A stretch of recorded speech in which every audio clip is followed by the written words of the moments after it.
Hello everyone. ये हमारी urine examination की लास्ट वीडियो है। इसमें हम पढ़ेंगे test for protein in urine.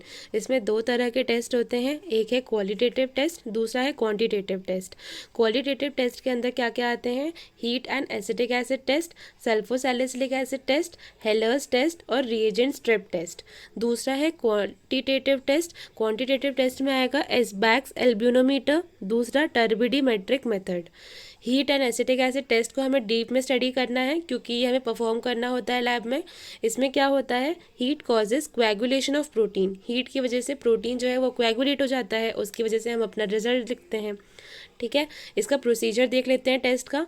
Take 10 ml test tube, fill 2/3 of the test tube with urine, acidify it with 3% glacial acetic acid, few drops, boil upper 1/3 of test tube content for 2 minutes. Lower part act as control. ये test बहुत ही simple है perform करने में। इसमें हमें एक test tube लेनी है, उसे हमें 2/3 फिल करना है यूरिन से, उसमें few drops of glacial acetic acid डालना है जिसकी वजह से वो एसिडिफाई हो जाएगा, और अपन को बॉयल करना है ऊपर का 1/3 टेस्ट ट्यूब का। ठीक है, सिर्फ 2 मिनट्स के लिए उसे बॉयल करना है, और नीचे का जो पार्ट है वो एज अ कंट्रोलर एक्ट करेगा। उसके अकॉर्डिंग अपन को रिजल्ट देखना है। इसका इंटरप्रिटेशन देख लेते हैं। अगर टर्बिडिटी फॉस्फेट्स के कारण आएगी तो एसिटिक एसिड मिक्स करते ही वो डिसअपियर हो जाएगी। क्या बोला मैंने? अगर फॉस्फेट्स की वजह से टर्बिडिटी आ रही है तो वो डिसअपियर हो जाएगा अगर उसमें एसिटिक एसिड डालेंगे तो। और अगर प्रोटीन की वजह से टर्बिडिटी आई है तो वो परसिस्ट करेगी एसिटिक एसिड मिलाने पर। ठीक है, तो अपन इसको डिफ्रेंशिएट कर सकते हैं कि टर्बिडिटी जो आई है वो फॉस्फेट्स की वजह से है कि प्रोटीन की वजह से है। ठीक है, अब अपन ग्रेडिंग देख लेते हैं। इसमें क्या होता है कि प्रोटीन का अमाउंट कितना प्रेजेंट है अपन थोड़ा बहुत बता सकते हैं ग्रेडिंग के बेसिस पे। अगर नो क्लाउडीनेस है तो मतलब नेगेटिव, प्रोटीन प्रेजेंट नहीं है। फेंट क्लाउडीनेस, ट्रेसेस में प्रोटीन प्रेजेंट है less than 0.1 gram per decilitre. और अगर क्लाउडीनेस है पर ग्रैन्युलिटी नहीं है तो +1 ग्रेडिंग है, 0.1 gram per decilitre protein present है। क्लाउडीनेस भी है और ग्रैन्युलेटी भी है तो +2, 0.1 to 0.2 gram per decilitre protein present है। प्रेसिपिटेशन और फ्लॉक्यूलेशन देखने मिलेगा तो +3 ग्रेडिंग है, 0.2 to 0.4 gram per decilitre protein present है। और थिक और सॉलिड प्रेसिपिटेशन अगर देखने मिलेगा तो उसे बोलेंगे +4 grading, that is 0.5 gram per decilitre protein is present in the given sample. ठीक है, एक बार और ग्रेडिंग देख लेते हैं। No cloudiness negative, faint cloudiness traces less than 0.1 gram per decilitre, cloudiness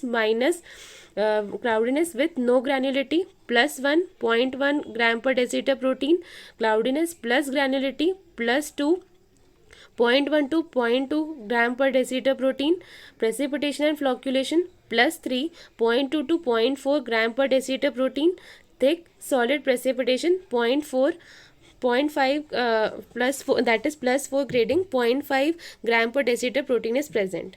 ठीक है, अब हमें कॉजेज भी पता होने चाहिए प्रोटीन यूरिया के। क्या क्या कॉजेज हो सकते हैं? देखो, 3 तरह से प्रोटीन यूरिया हो सकता है। एक होता है हैवी, एक है मॉडरेट और माइल्ड। हैवी में more than 3 gram per decilitre protein excrete, that is more than 3 gram per day protein excrete हो रहा है, और मॉडरेट में 1 to 3 gram per day protein excrete हो रहा है, और माइल्ड में लेस देन 1 ग्राम पर डे प्रोटीन एक्सक्रीट हो रहा है। ठीक है, तो हैवी वाला कब होगा? That is more than 3 gram per day protein is excreting per day. तो इसमें क्या क्या आएगा? Nephrotic syndrome, SLE, diabetes mellitus और रीनल वेन थ्रोम्बोसिस। इसमें हैवी प्रोटीन यूरिया होता है। फिर moderate, that is 1 to 3 gram per day protein is excreting per day. ठीक है, तो इसमें क्या होगा? Nephritic syndrome, multiple myeloma, pyelonephritis and nephrosclerosis. In 4 cases में मॉडरेट प्रोटीन यूरिया होता है।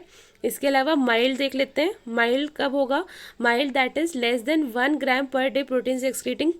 ठीक है, तो इसमें क्या क्या आएगा? Hypertension, polycystic kidney, UTI, fever और क्रॉनिक पाइलोनेफ्राइटिस। एक बार फिर से देख लेते हैं कॉजेज। पहला है हैवी। हैवी में मोर देन 3 ग्राम पर डे एक्सक्रीट हो रहा है प्रोटीन। इसमें आएगा nephrotic syndrome, SLE, diabetes mellitus, renal vein thrombosis. Moderate में क्या क्या आएगा? मॉडरेट में क्या होता है? 1 to 3 gram per day protein excrete होता है। इसमें आएगा nephritic syndrome, multiple myeloma, pyelonephritis और नेफ्रोस्क्लेरोसिस। माइल्ड में क्या क्या आएगा? माइल्ड में क्या होता है? वैसे लेस देन 1 ग्राम पर डे प्रोटीन एक्सक्रीट होता है। इसमें आएगा hypertension, polycystic kidney, UTI, fever और क्रॉनिक पाइलोनेफ्राइटिस। प्रिंसिपल देख लेते हैं हीट कोएगुलेशन का। Albumin is coagulated when heated which is precipitated at the isoelectric point when acetic acid is added. ठीक है, इसका यही प्रिंसिपल है कि एल्ब्यूमिन जो है ना वो कोएगुलेट हो जाता है जैसे ही हीट करते हैं अपन को, और वो प्रेसिपिटेट हो जाता है आइसोइलेक्ट्रिक पॉइंट पे जैसे ही अपन एसिटिक एसिड डालते हैं। ठीक है, एक बार फिर से देख लेते हैं principle. Albumin is coagulated when heated which is precipitated at the isoelectric point when acetic acid is added. एक मैंने इसमें डायग्राम ऐड किया हुआ है, ये हर्ष मोहन की प्रैक्टिकल मैनुअल का है।